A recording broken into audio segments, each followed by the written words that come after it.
keep it alive. Through these lines I write, I keep it live cause I thrive. I might just blow your mind tonight. I'm so hyped, but it's no hype. From this height, it's direct hits on sight.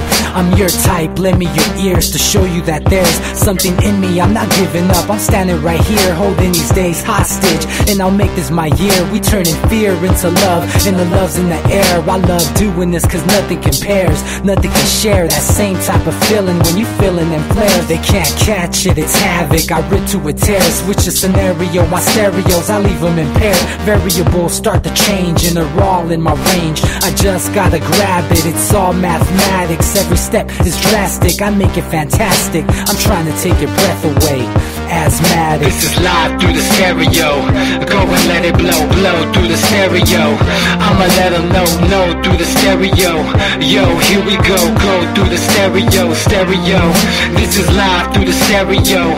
Go and let it blow, blow through the stereo. I'ma let them know through the stereo. Yo, here we go through the stereo, stereo. Yeah, just nod your head with it, so explicit and vivid. Every image is intricate, intimate. I put my all into it, no scrimmage and no rules. I'm a pro tool, hear my heartbeat, beat into the vocals. I'm so loco, lost my mind, oh no. It's ponderoso, dope, so no overdose, cause it's dope, yo. Man, this is house grown, mixed with some milestones. So I let the style flow down like the Dow Jones, bringing it with some foul tones, letting the crowd know we getting loud, so it's eardrum rudiments. Yeah, we bring it rude again. Move, little hooligan. Music for tuning in, full time to the 10. I'm on my clock like I told you. It's the rise of radical Islam. Are you kidding me? It's the rise of radical Islam. We're all gonna die. We've never heard this story before, have we? No, we haven't. Welcome to Anti-Media Radio. This is your host, S.M. Gibson, followed by my co-host, Dedric Young. So basically, we have two brothers that killed some people. The United States government knew about them before this happened. And then they're on the loose. And now we have thousands, in this case, 80,000 people looking for these two guys. Where have we heard this before? I don't know, man. It seems like... Can you say Boston? Yes. Have we read the same script once before? I mean, we have seen it before. At least Grey's Anatomy has different scripts for each show they do. But the government, they're like, well, we got one good one. Let's just stick to it. And basically, it's like the same scenario. Yeah, it's the exact same thing. Two brothers, Islam, be scared, be scared. Went to Yemen. Oh, they went. Oh, yeah, they went. Yeah. It's the same but deal. Also fighting with Syria? The forces that we were funded. Oh, no. We haven't funded these people. But then we haven't funded these people. What are you talking about? We haven't funded terrorism. So let's talk about this Boston thing all over again. Let's do it. Yes, sir. It's the same deal. We got two brothers. All right? Think about this. Listeners, think about it. Go ahead. We got two brothers. There's some people dead. Okay. Which is a tragedy. 12 in this case. Mm-hmm. On the run. In Boston, it was used to shut a major metropolitan area down. What's happening right now in Paris? 80,000 people are looking for two people. You're telling me with drones? You're telling me with satellites? Well, and 80,000 people, they can't catch two guys. It's the same script. Fear, fear, fear. Are you scared yet? Be scared of Muslims. They're coming to get you. They're on their way, huh? Oh, man, they on their way. Well, it's most definitely a lot going on, I must say. And for these guys to go and kill these innocent people just from their creativity and them having the right to the free expression. Just free expression. Artists. What's about gun them down? Right, it's free expression. I'm not going to go on and say Charlie Hebdo is exactly, Leonardo da Vinci, but at the same time, they've got the right to express themselves. Yes, and they don't have the right to be gunned down and killed. Right, no. But is it the same scenario again? Like, who sent them? That's the question. Well, they went to Yemen. We know that. Well, we know that. Well, we know all We know that they were in certain spots, but we don't know exactly. We know what the mainstream media has said. Yeah. But it's time to look at what's really going on. And I really want to know what's going on there, Sam. You know, it's just too to much. me, it's too coincidental. The stories really are coincidental. too parallel with each other. Because Boston, it was. But just, we can't say it's happening again. Oh, it's happening. The same story's happening. Okay, all now they over stuck again. in the woods and they got them, trapped in the woods or whatever. Armed, 2 guys. One guy, the youngest of the 3, surrendered. But they refused to show his pictures online. No, well. Well, we haven't seen it yet. We know the other 2 brothers. They're all about focusing on that one cop getting killed. Well, yeah, which is also tragic. Oh, yeah, every death is tragic. Absolutely. Absolutely. But what bothers me the most is, let's talk about Boston. And I've heard some conspiracy theories that say, these are crisis actors. That's so offensive to me that you say these are crisis actors. I'm going to tell you why it's offensive to me. Because you're saying to me that the government won't kill people. They do it every day. Just because they're in this country, they'll do whatever they got to do. Are you kidding me? I think there's a bigger story behind it. But we know that this magazine company, right? They have been targeted before. Right. They've made offensive cartoons. Well, who says it's offensive? The threats are offensive to the religion. Well, hey, there's a lot of threats. Hey, no one complained about the police going in China taking down the cross from the Christians. They took the cross down. It's very similar, if you think about it, it's very similar to the Sony hat. Well, the Sony hat. Because look, you're going to offend Kim Jong-un, offended. Yeah. Islam, offended. Right. And we're going to retaliate. So there's always a pretext now. They've learned enough to know we're going to give you an immediate pretext to the reaction that you're about to see. And here's the scary part. I'm not saying that this rapper kid and his brother, it's not completely organic, legitimate. Some guys went out there and killed some people. What I will say is it's eerily similar to the Boston situation. And 2, that if it is completely organic, what circumstances and what environment created their organic anger to the point of killing? And I saw on TV today that the kid that was a rapper, he was sitting here saying, "There's nothing better than becoming Sharif." Right. There's nothing better than dying for your religion. Well, if that's what he believed, then he would have stood there and shot people down, not be in the woods, and Paris be on lockdown right now. So they're kind of contradicting themselves. This guy believes I'm going to die for my religion, not run through the woods for my religion. They most definitely didn't attach bombs to them and blow themselves up. Right, and they say they found stuff in the car and yada yada yada. Yeah. And it's a tragic. I hate that it happened. But I'm sick of death we have in to general. We have to ask the question. We have to ask the question: where is the death coming from? And it's just too similar to the Boston bombs. It's very similar. The stories are very parallel to each other. And we are waking up as people, I think. So it's not too much that you're going to hide. Well, here's the problem with Boston, though. There's so many people that still just believe the complete narrative that came out across the government line on that. Mm-hmm. I have a hard time believing the narrative of the Boston bombing based on the fact that they say that the one Sarnell brother that's still alive, they show him in the boat getting out. They say that there was a gun battle.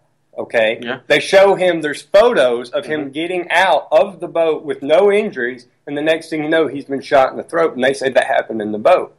Their own official story doesn't line up. Eyewitnesses say from the one brother that was killed that his brother ran him over with a car. But what eyewitnesses say is that it was the police that ran him over with the car. So I have a problem believing that story, but would the government lie to us? No, they would never lie to us. Yeah, but, hey, we have different opinions on the Boston bombing. Right. But, but here's the thing, that this is what people get lost at, is when you question something, that people automatically, this thing snaps in them and says, you don't believe that happened, you're a conspiracy theorist. That's bogus. It happened. Right, it did. That's not the question. The question is the story. You're saying these are automatically the two suspects. Well, what proof do you have? Because we said so. We have a videotape of a guy with a backpack. That's how we know it. You have no proof. You have no proof. Did it happen? Of course it happened. Well, there was proof from shots being fired from that boat in that guy's backyard.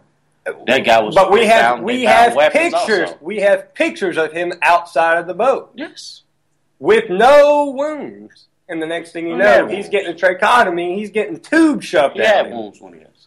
Not the wounds that he was hospitalized. Oh no. So, and there's a lot of conflicting stories on it, But we all seen it. We heard, and also heard it. But let me ask you a question. Go ahead. Do you believe, in any level, that the government was involved in killing Martin Luther King? On any level? Yes.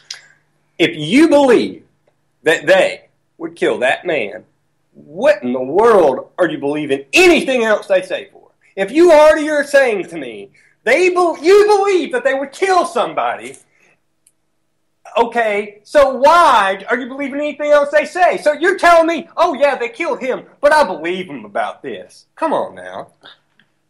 I'm not, listen to that sound. I'm not saying all the stuff are facts that they're telling us. No, exactly. Okay. That's the question. But we do have to also put in consideration those guys, their involvement in it, man. I'm talking, look. Well, of course there's involvement. James Earl Ray was involved on some level with King, but was he the guy that pulled the trigger? No. He bought a gun down in an Air Marine on the Port Madrid Boulevard, and he dropped it off right down the street on the Port Madrid Boulevard at the Green Beret station. Yeah. I have to agree with you when you're right, Right. So you can't say, this is the thing that frustrates me about people, is they say, well, I don't trust the government about this, but I trust them about this. You can't do that. You can't trust them about one thing and not trust them about another. If they're capable of lying, they're capable of lying. Well, they lie all the time. Right. So why would you believe a story about Boston? Or why would you believe... And this is France, this is outside of our jurisdiction. No, it's not. We got our hands in all of it. We got our hands in it. So don't lie. We got our hands in all of it. The unfortunate thing is there are innocent people dead. Mm-hmm. And what bothers me is now that, again... I have a problem with senseless killing. It's all senseless killing. When have you known killing that's sensible? Is there such thing?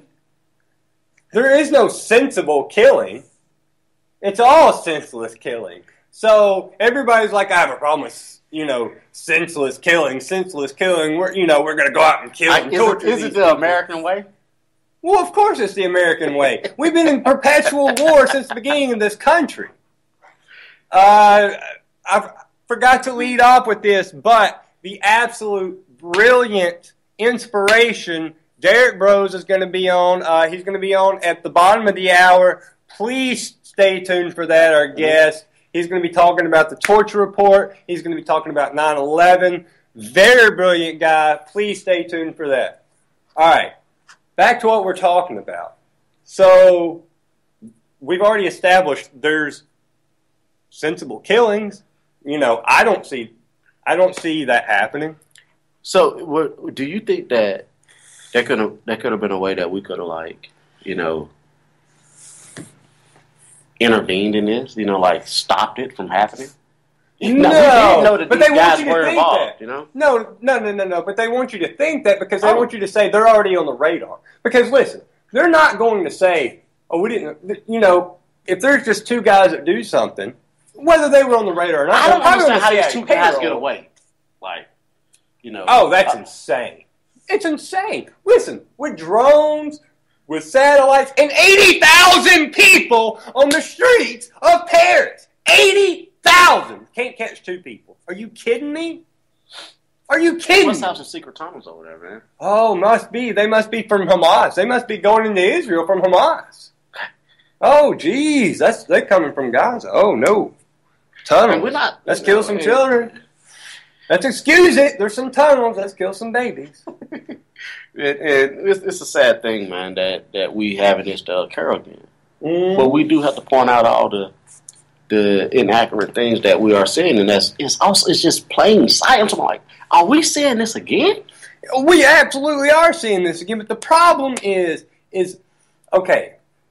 Let's look at the killings with whether it's soldiers overseas, or let's talk about the police department here in America. When there's people that are killed, okay, Americans, and I assume that it is this way for other countries as well, but I can speak from experience with Americans, is if they say to themselves that this guy in uniform goes and kills somebody, and for you to admit that it was wrong, you're saying it's an internal thing, but you're saying to yourself, wait a second, this guy was given authority by the state, by the government, by the American flag that I salute when I went to school every day growing up and said the Pledge of Allegiance.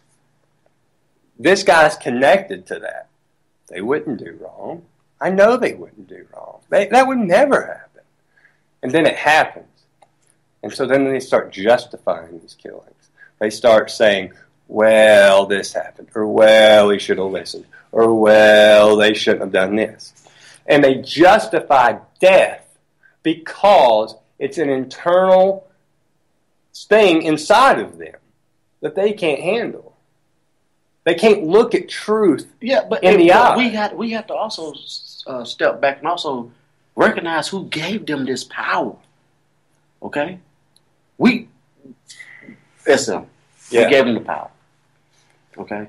And let me ask you a question. What cop, or soldier, both, either, or, who have you ever given power to? No. We have support, like, our people have supported these guys when they're right or when they're wrong. I'm talking, that's what built it. So now it's like, hey, they can't do wrong. And they feel that their power is more. But it goes into an internal faith thing with these people. Yeah, I think it's so intertwined with their personal beliefs. I think it's absolutely what it is. And they feel like they're betraying something that they learned at 5 years old that's an internal thing with them. For them to say that a soldier's wrong. I was talking to a friend of mine earlier today who has been overseas multiple times, and he told me, he said, I wish I could say that, the stories are true about they're all heroes, but they're not. He said some of the people are good, and some of the most despicable people I've ever met in my life I served alongside of.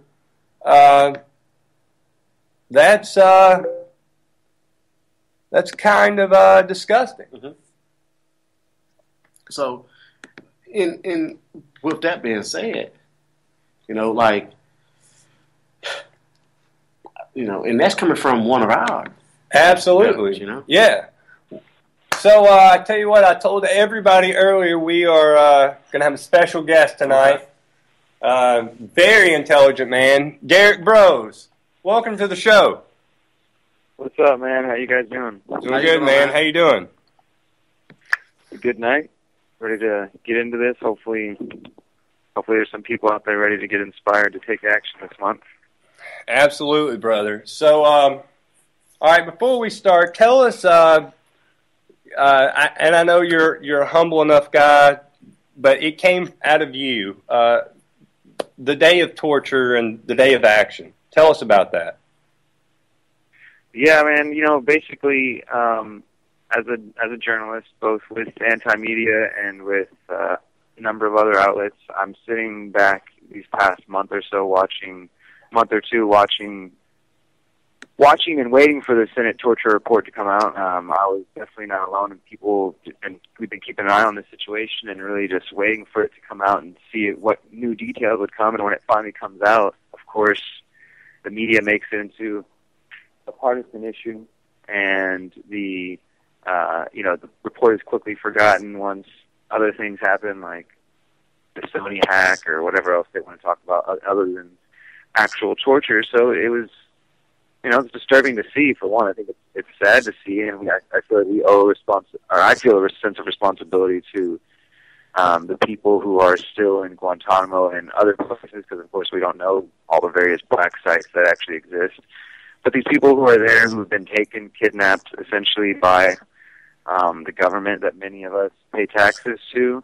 I personally don't, but that funds this machine that goes in other people's countries and starts these BS wars, this false war on terror, and people get rounded up in this hysteria and this paranoia and end up with a stigma attached to them for the rest of their life. It's, calling somebody a terrorist.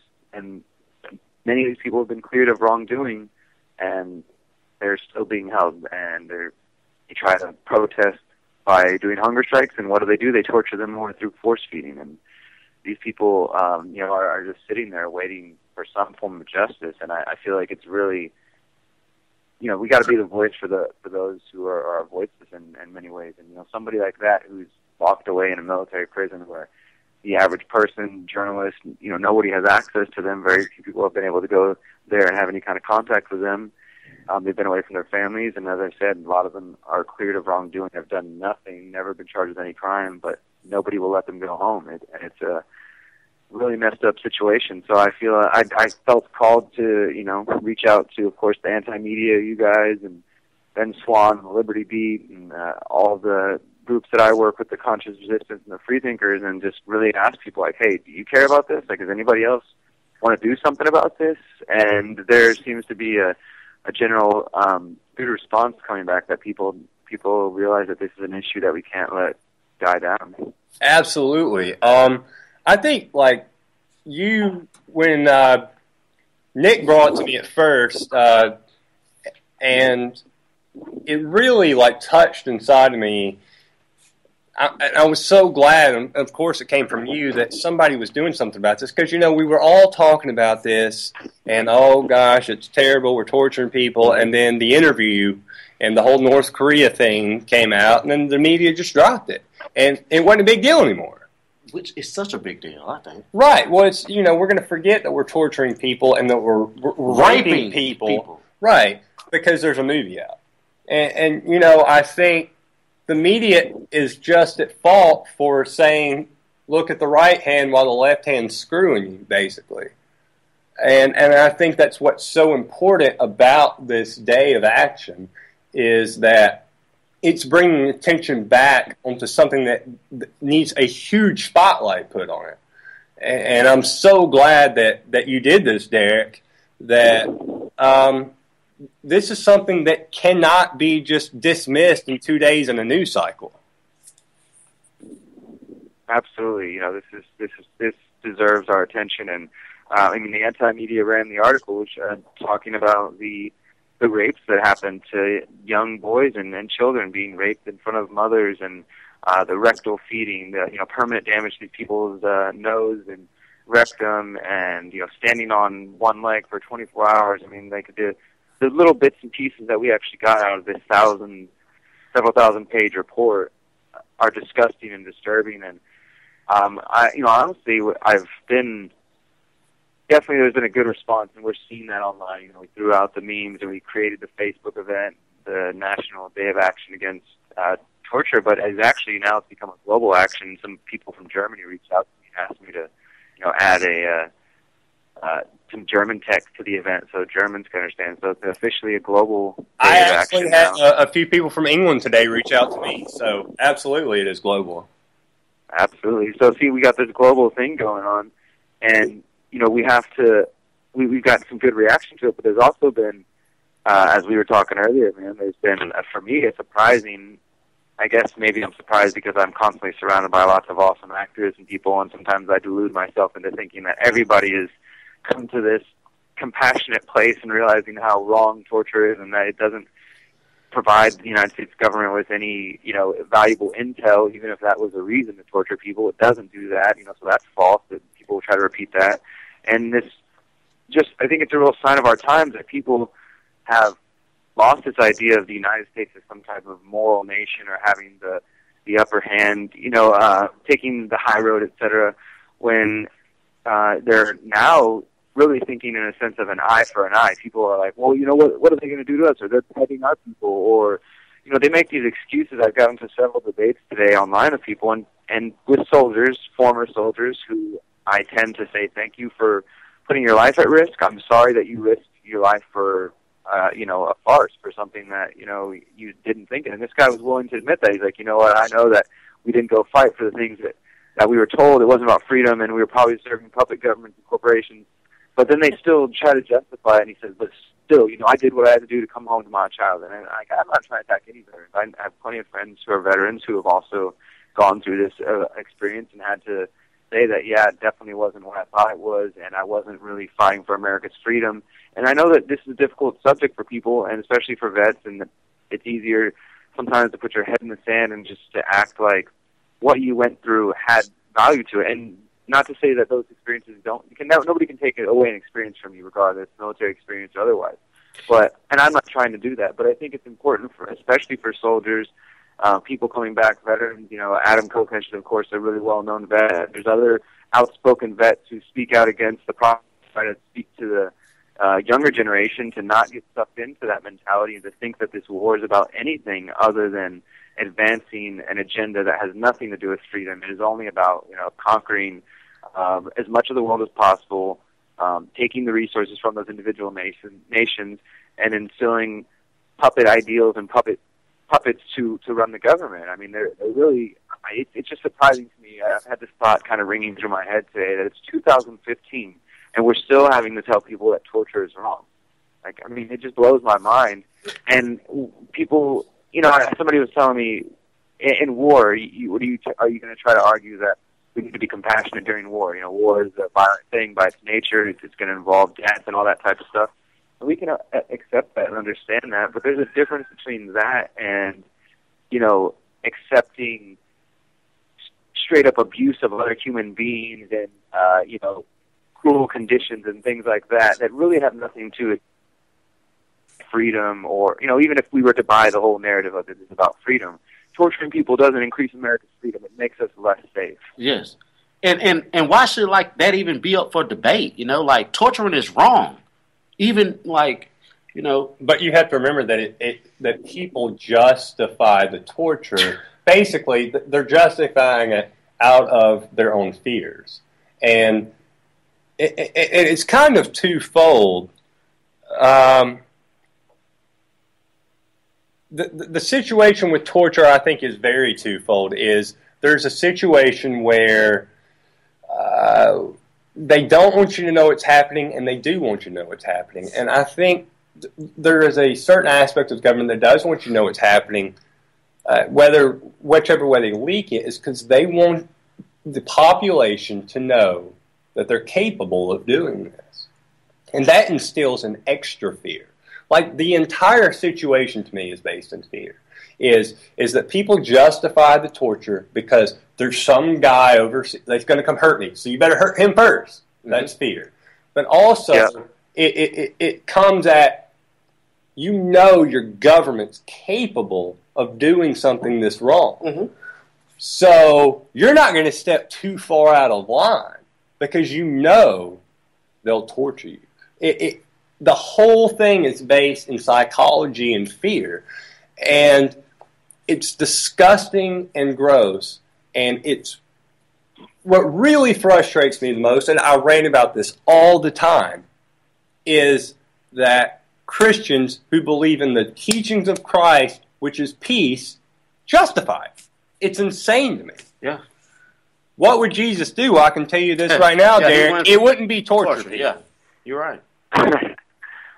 You're right. No, absolutely. I think that you guys are calling out a good portion of the I guess the opposition or the critics of stopping torture, which is the more conservative religious crowd. And that meme that you guys had was great. And I think as far as like saying the Roman Empire also calling for torture, it's a great way to get them to think about that. But I mean, we just have to challenge people's thinking. That's what I think. I'm hoping we're a couple of weeks away now, so we put it at the 31st to give it plenty of time for people to plan and to build things up over the coming weeks with articles and memes and art and online, hashtags and online protests as much as bigger, rallies and protest, sign waving and all that kind of stuff. I know in Houston, and I definitely know that Justin King was also planning where he's at on doing basically simulated force feeding or waterboarding. Justin is actually going to get waterboarded, right?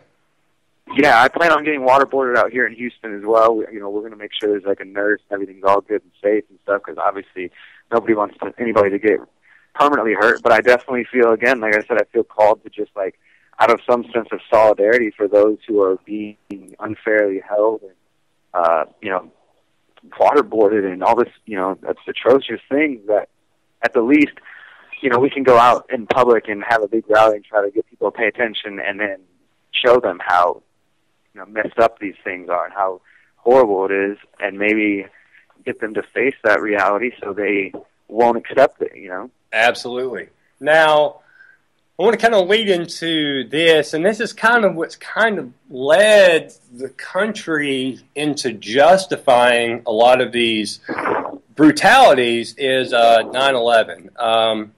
We've discussed on the show a few times how Congressman Thomas Massey in Kentucky, he read the 28 pages, and I don't think Congressman Massey is much of a 9/11 truther. It's hard to tell, but from his own reaction and his own comments were, I read these 28 pages and I had to stop every 2 to 3 pages to reevaluate history in my mind. Like basically he was saying everything that we've been told wasn't exactly what we've been told, and I had to kind of rearrange things and see them from a new perspective because what we've been told was not true. So you, Derek, you've definitely been at the forefront of this, the 28 pages being released. Where are we at with that, and do you see these 28 pages actually coming to light? Okay, so yeah, I've been following this for a while, and I consider myself to be, I guess if it's after the truth when it comes to 9/11. And the 28 pages of the saga is, of course, only one aspect of finding the truth about 9/11, but as I've been telling friends of mine who are, I guess you could say, veteran 9/11 researchers and activists, that I think this bill, which was introduced in 2013 and was getting tossed around all through 2014, and then now was reintroduced for this year yesterday, this bill would essentially force President Obama to declassify 28 pages of this Senate report, which is known as the intelligence activities before and after the terrorist attacks of September 2001. And this report was made right after 9/11, the following year, 800 pages long, over 800 pages, and George Bush at the time, he classified 28 pages specifically. And so, as you said, Thomas Massey, there's also Walter Jones, Stephen Lynch, several congressmen, and of course former Senator Bob Graham, who actually was involved in the writing of the report itself, and now is retired, but he's been speaking out. He won't really say more than he's real careful. They're all really careful what they say. Now, hasn't Graham? Tell me if I'm wrong. Hasn't Graham? He was kind of on one side of the argument, and then once he retired, he kind of flipped what he was saying. Yeah, this is kind of. I take everything they say with a grain of salt. By all means, I'm definitely glad that they are leading this fight. But these people, I'm sure if we study each of their individual careers, we'll find examples of them flip-flopping, lying. There's probably corruption. And I'm just saying that, and I feel pretty safely generalizing about them because of how corrupt politicians are. But on this front, yes, I'm thankful, and the family members were definitely expressing their thanks that these people are doing that. And since he's retired now, yes, Bob Graham is speaking out more vocally on, the report, and he's the one who's leading the charge with saying the report points a strong finger, was his exact words yesterday, points a strong finger, let me see if I can find the quote right here, at the Saudi Arabian government. He said, the 28 pages point a strong finger at Saudi Arabia as being the principal financier of the 9/11 attacks. And then somebody asked him in the crowd, one of the journalists after the conference, they asked him if he was speaking about the Saudi Arabian government or independent elements within Saudi Arabia, and he made it clear, he said, no, I'm specifically referring to the Saudi kingdom because they always declare diplomatic immunity for anybody from their country that has come over there, so they're complicit in hiding whatever, wherever the money came from or who is the exact source of their nation. And then even further than that, the United States, every element of the United States government and the federal government that is continuing to block the release of this information is, as far as I'm concerned, also complicit in these crimes because they're stopping this. Go back to Snowden and Manning. That's it's going to injure troops and blah blah blah, and that's how they're going to sell this. Now, the thing that's so shocking to me about this report, and it's going to implicate Saudi Arabia, is that even from the 9/11 Commission report, which is basically an entire work of fiction, to the mainstream media giving their narrative, they still say 15 of the 19 hijackers were from Saudi Arabia. So what do? Let's go into Afghanistan and Iraq. I mean, that's insane. Like, they're telling you, even in their falsehoods, they're telling you what's happening.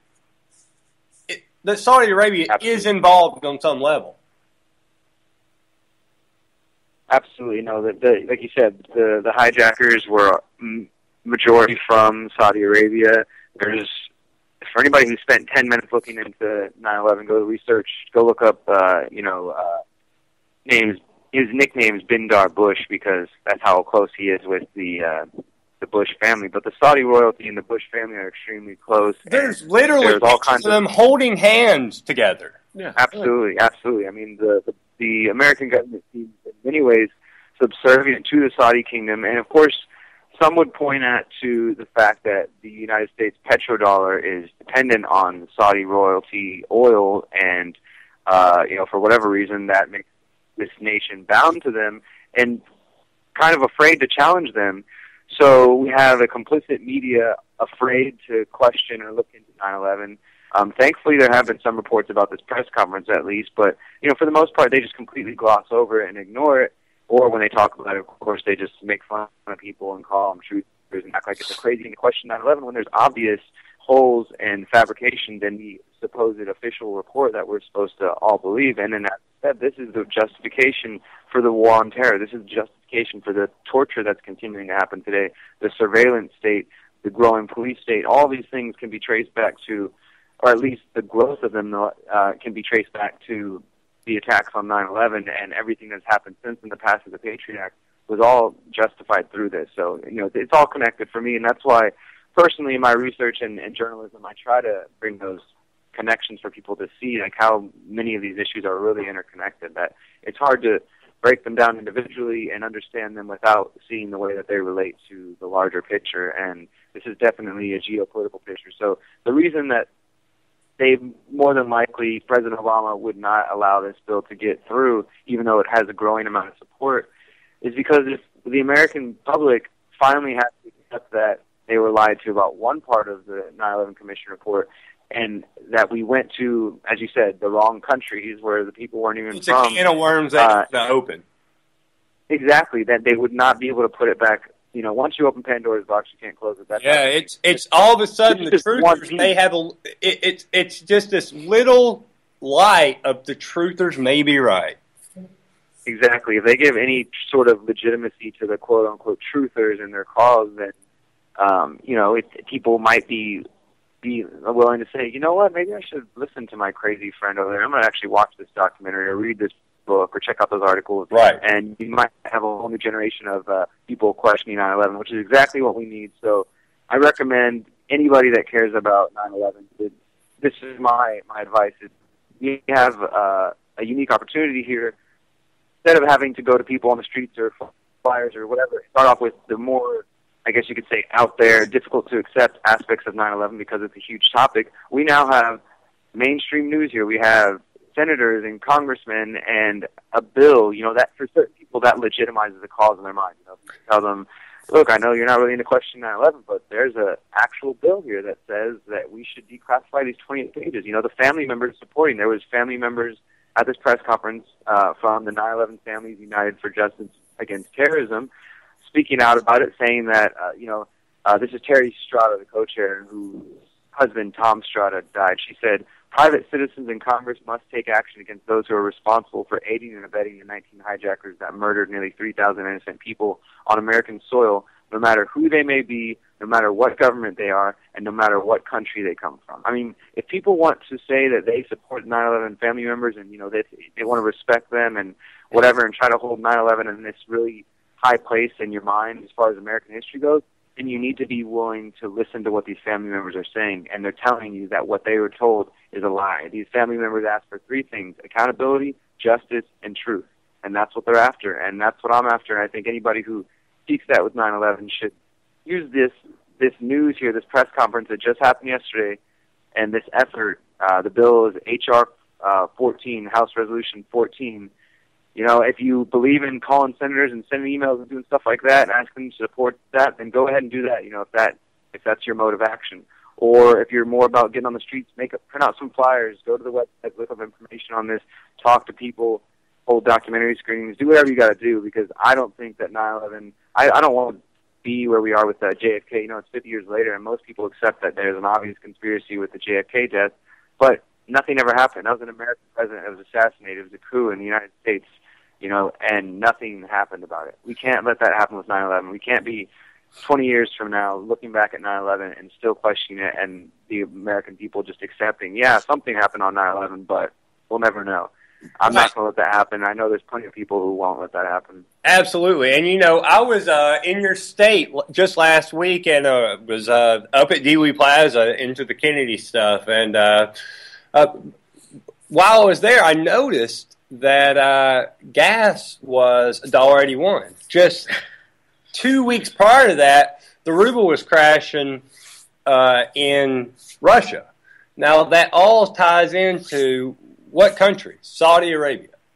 That they're going to keep producing oil and driving down the cost of gas. What is gas right now in Houston? It's somewhere, I think I saw the other day, like 180.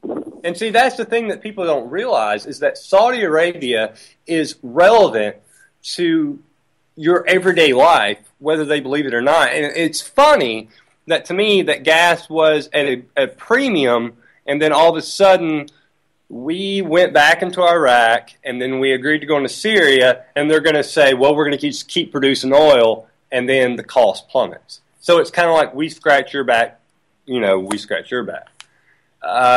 I think Saudi Arabia is definitely at the middle of this, and I also think from a psychology standpoint, tell me what you think of this, I think it's very, very ironic that the 9/11, the whole group, you're truthers. Like they're offending you by saying you're telling the truth. And just from a psychology standpoint, I think that's fascinating. It's like, you're a truther. You're telling the truth. How dare you? Yeah. No, absolutely. I'm a big believer in, as you said, like the psychology and the power of words, and conscious language is very important to me. I think there's a lot of terms that have now been corrupted. It's like everything that, whether it's we're looking at the weather, the food, everything that in our world is being corrupted and sort of turned backwards. And in that sense, so is language being turned backwards, where people no longer, I think about like the idea of being a patriot. Now there's like the Southern Poverty Law Center has like their patriot hit list, which is in this state, crazy radical to yeah. support the Constitution, and then you got, as you said, the truthers are now like being a truther, which I guess I would assume means somebody in pursuit of the truth, is now something to laugh at and to make fun of, and and there's definitely that is definitely done purposefully, to have the average person have the meanings behind these words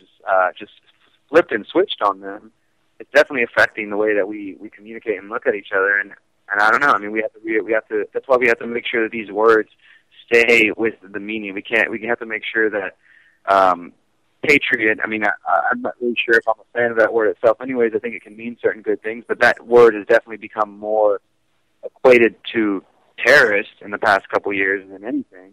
You have to remember, Derek, that one man's freedom fighter is another man's terrorist. Yeah, absolutely. And I mean, this kind of goes back to the conversation that I was saying I was having earlier with the soldier about torture, and I tried to lay it out to him, saying, like, think about this: if America's chilling one day and all of a sudden North Korea or Iran or Russia or China, insert enemy of the United States, decided that some terror attack in their country was, led back to the United States, and they wanted to come fly drones over our nation and bomb people and randomly search people's houses and take them and torture them and kill them because they thought they were related to this quote-unquote terrorism, the American people would flip shit, and they would call, when they fought back, they would get called terrorists by this foreign government and really try to get them to see that, like as you said, one person's freedom fighters, another person's terrorists. So it's just a label. These labels can be the same thing with conspiracy theorists. It's like something that, as you said, psychologically, it causes a person to shut down and to either identify, enemy, this is an enemy, reject, do not listen, ignore them. That's absolutely it. And I think that is the biggest war going on in this country. I think that it's in a war inside the internal self. And I think they sell it with patriotism. I think they sell it with terrorism. I think they adopt certain words to hit a certain chord inside of you to give you a certain reaction or belief, and that if you disagree with it, it ties into something from your earlier life that you can't really deal with, so they just kind of go with it. Absolutely. It's more of just the programming, the programming that is really a part of the overall machine that we're facing. I mean, this is, again, going back to why this is all interconnected. I mean, torture connects to 9/11. The whole thing, the use of the language, connects to the psychology behind the way that people are manipulated on a daily basis and the propaganda machine that we're facing. You also mentioned what was one of the biggest distractions that came across as soon as the torture report was released, this Sony hack scandal and all that. I mean, that was an amazing experience in watching this psychological operation play out in front of us. I mean, you have this movie that was getting really, nobody was expecting it to do anything positive. They weren't releasing it for reviews because even the critics said it was a bad movie. Like it wasn't like it was Schindler's List. It wasn't like a big political statement. It was the guys that make some dumb buddy comedies, and that becomes patriotism all of a sudden to go watch this stupid thing. Yeah, but so now we have the attack against the freedom of speech, right? That's been but I'm saying, so it's all like these different episodes that's like replaying. Oh yeah, it's definitely the same episode on repeat. Yeah. It's like the Andy Griffith Show. I've seen the same episode over and over and over, and that's exactly what the government does. Yeah, so that's what I'm saying. Like now we seeing this Boston thing again. Oh yeah. Absolutely. It's just these all these elements are tied together, and that's why it's important for us to we have to be willing to stop and, of course, look at the individual elements. So we hold a global day of action against torture, and on that day we focus on the importance of that issue. But on the other days, we fight for the other ways that these issues are interconnected and the ways that we can make ourselves more free. Dealing with torture, I think, is a difficult topic because, personally, I always try to focus on solutions. If I'm going to talk about something or bring a topic for awareness, I like to be able to also offer the person a solution, a way that we can approach this. So in this situation, the solutions are, I believe, what we're already doing, which is speaking out about this, putting information, helping more people know the truth behind this. And I do definitely want to make sure that everybody hears that regardless of what you've heard, and I'll be working on an article on this very soon, President Obama did not stop torture. He is still allowing torture to happen right now. Like, people are still being tortured in Guantanamo Bay and other black sites in the United States. this report definitely got turned into a bipartisan thing and made it seem like it was just George Bush and Republicans, et cetera, trying to go. Derek, I hate to Democrats. interrupt you, but I know you're going to do this. I'm afraid that because Obama is releasing people 5 at a time from Guantanamo, they're kind of excusing him from that torture. And I think it's very important what you just said is they do realize that he is still continuing this to this day. And that he's releasing a few handfuls of people, and then you got the Fox News crowd saying, we're releasing these terrorists, blah, blah, blah, blah. But he's just doing it as a symbolism, but the practice still continues. Absolutely. It's just a show, man. And, you know, just really to wrap that up, I just think that it's important for us to remember to pursue solutions. I'm also working on an article that talks about how to end torture through voluntary means, and what I mean by that is how to end torture as a community on a conscious level instead of expecting the government to stop it, because obviously we know that once the government takes the power, they're very, they're not very likely to give it up and to just all of a sudden decide, you know what, torture's wrong, we're going to stop doing it. I mean, what's going to stop them from doing this when they already have this monolith in power and nobody can stop them behind closed doors, whatever they're doing? So instead, we have to, as individuals, decide which ways that we are empowering this machine empire and slowly find ways to reduce our involvement and our support of that empire. I've seen architects come out and say, there's architects, I can't remember the exact name, but there's a group of architects who are basically saying they are no longer going to build torture chambers, they're not going to build electric chair chambers, and decide, you know what, that's the role they were playing. They were actually building these things, and they recognize that's wrong. There's also a group of psychiatrists who are saying that we're no longer going to be used as tools of the state, where they call in psychologists and psychiatrists to speak in court to justify the torture and say, oh, no, these people are okay, you know, their minds are fine. So these group of psychologists are saying, you know what, we're not going to do that anymore. They actually changed their code of conduct or something like that to say that, you know, we are not, no psychiatrist or psychologist under our organization is allowed to promote the use of torture. So those are ways that as individuals we can take the power back and reduce the influence that the empire has in our lives and the ways that we allow them to continue, because that's what we have to, we really need to look in the mirror, because at the end of the day, the money to build these things, obviously we know the economic system is fake and just contrived anyways, they're printing money like nothing, but it's coming from us through our taxes. As long as we continue to support the system because we believe there is no other way, we will keep doing these things. And there is another way, and that's in the community, in our local areas, and working together nationally and internationally. Absolutely. Now, as far as January 31st is involved, just speak to me from your personal aspect of Houston. What do you see happening in Houston on January 31st, and what do you think that can resonate around the world? Well, I don't want to speak completely out loud just yet on what we're planning. I know I've discussed with a few different people, but there's supposed to be some organizational meetings coming up over a couple of weeks so we can as a group decide. But I know that there's definitely, as I said, I plan to participate in a waterboarding. There's a couple other people who volunteered for that as well. So it looks like we'll have a pretty good, big presence in that sense. I know there's going to be absolutely. As well. Just want to see a circus and see people get tortured. Show up for it. Yeah.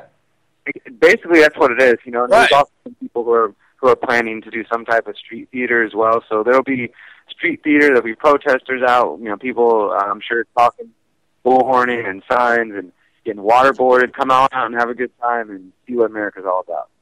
Well, very good. Well, Derek, you're an absolute inspiration to me. Thank you for everything you do.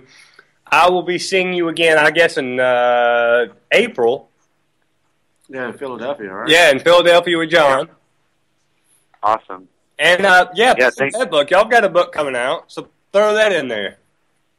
Yeah, definitely. Anybody wants to keep up with the work that I do, check out theconsciousresistance.com, and you'll see, my work and face there. And John Vibes, who's also a writer for the Anti-Media and other sites, we're working on a book that will be out in April officially at the Free Your Mind conference in Philadelphia. It's called The Conscious Resistance, Reflections on Anarchy and Spirituality, and it's just looking at the intersection of those two topics and just the interesting ways that I believe that we can each elevate our activism by, and just our own personal lives by taking a closer look at the ways that we look at government and the ways that we look at ourselves, and how that connects to the world. Dude, Derek, thank you. Appreciate you having me on, brother. Dude, thank you so much for joining us. I will see you in April, and you be safe, brother. Thanks, Derek. You too, man. You guys have a good night. Peace, man. You too. That was awesome.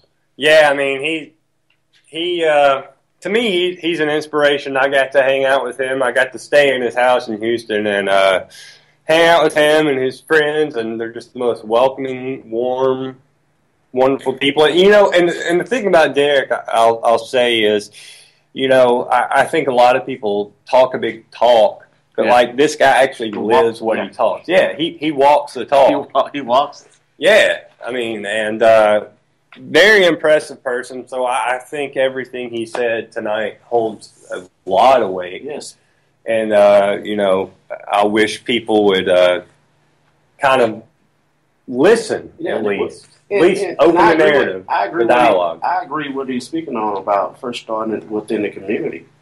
I think we need more activism, more people stepping out. And hey, if you really believe in this, what are you doing about it?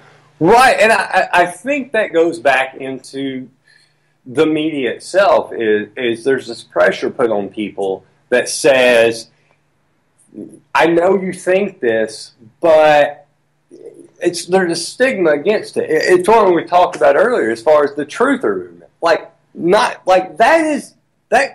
The word truther, the word truth has become offensive. Think about that. They have turned the word truth and truther as a negative connotation against people. You want to know the truth? You're crazy. That's where the media has gone with things.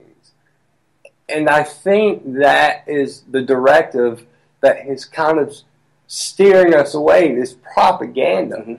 I don't really see a big difference, and I know these words, and you say these words, and oh gosh, they're so offensive, but Hitler, Himmler, Goebbels, the Reichstag, I don't see any difference in the United States of America and Germany in the 1930s at all. It's like a repeat. It really is. And everybody wants to play up these race connotations, or whether it's Jews, whether it's this, whether it's that. It's like that's all used as a tool to divide people. That's Get over it, people. Get over it. That's it. It's all used as division. This is not about race. This is not about religion. This is used as division.